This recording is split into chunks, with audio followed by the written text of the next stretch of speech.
আসসালামু আলাইকুম সম্মানিত বন্ধুগণ, শুভ সকাল। এই ভোরের স্নিগ্ধ বাতাস আর এমন একটা প্রকৃতি যদি আপনার আশপাশে থাকে, বলেন তো কেমন লাগে?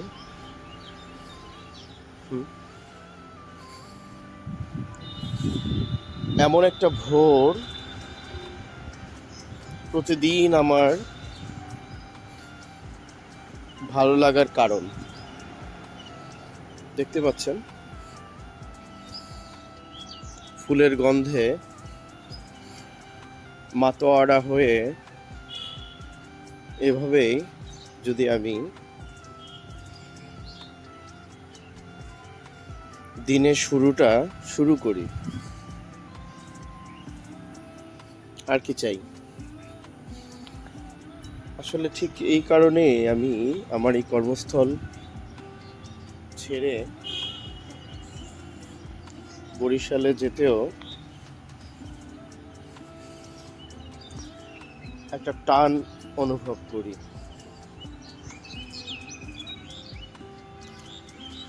এই ইট পাথর আর কনক্রিটের শহরে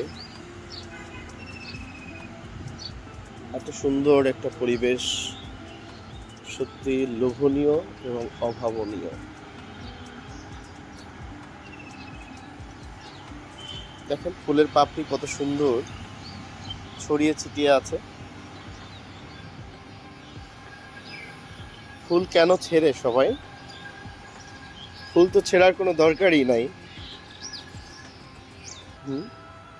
এই গাছের তলায় যে পাপড়িগুলো পড়ে যায়, সেগুলো কুড়িয়ে প্রয়োজনে আপনার নোটবুকে রাখুন, বইয়ের মধ্যে রাখুন, এক অন্যরকম সুখ অনুভব করুন। ফুল কেন ছিঁড়বেন? প্রিয়জনকে কেনই বা এই কাটা ছাটা ফুল উপহার দিন? অবশ্যই একটা ফুলের গাছ দিন। বন্ধুরা, এই গাছটা কি গাছ বলেন তো? এই ফুল বাগানের মধ্যে আমার কাছে অসাধারণ লেগেছে। কেউ যদি চিনে থাকেন আমাকে অবশ্যই জানাবেন। সবাইকে আবারও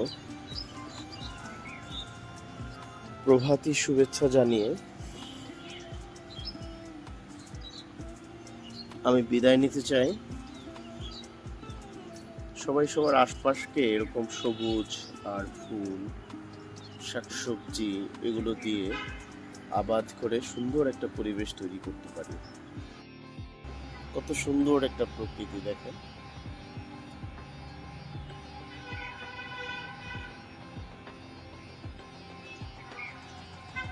কোনো সম্পর্কে যদি আপনার অসুচি চলে আসে, সেখান থেকে বের হয়ে আসেন। সবুজ, ফুল, প্রকৃতি এদের সাথে বন্ধুত্ব করুন, পরিপূর্ণ সুখ পাবেন। সবাই ভালো থাকবেন।